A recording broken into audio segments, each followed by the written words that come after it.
Welcome sa aking channel. Ito po si Nodado Team na ginawa ko na po ngayong Nodado Easy Tutorial. Ayan. Yan na po yung bago ko ngayon kasi nga po nagpalit na ako dahil ako nag-tutorial na ngayon. Pero meron pa rin akong nilalagay na minsan iba.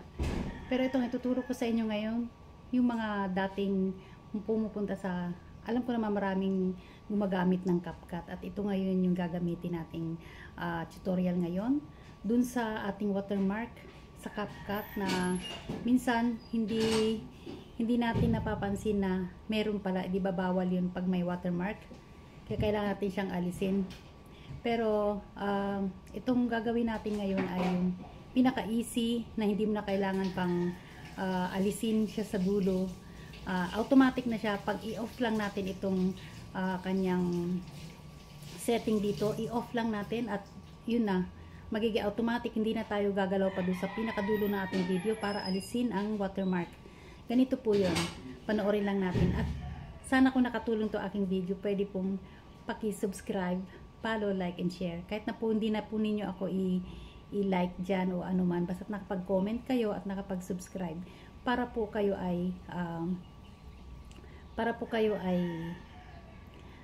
connected palagi sa aking mga video, or para po updated kayo sa aking mga video, pwede pong pa-subscribe na lang. Pa-click ang bell button. Ayan, marami pong salamat.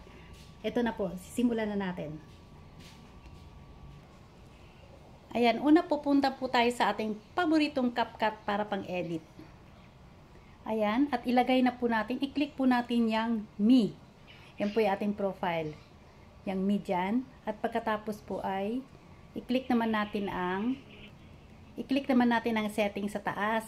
At pagkatapos niyan, lalabas na po ito.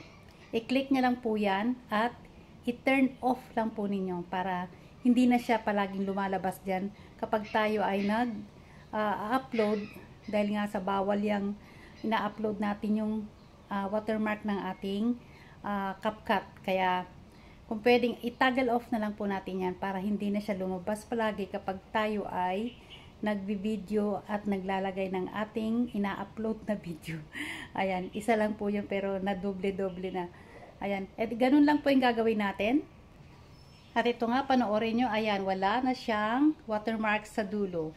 O diba, kung ako ay nakatulong ang video na to, pa-subscribe, follow, like, and share na po. Kung ito ay nakatulong sa inyo, huwag nyo pong kakalimutan. I-subscribe nyo lang po at bell button lang po ninyo yan para kayo ay updated sa aking mga video. Maraming salamat!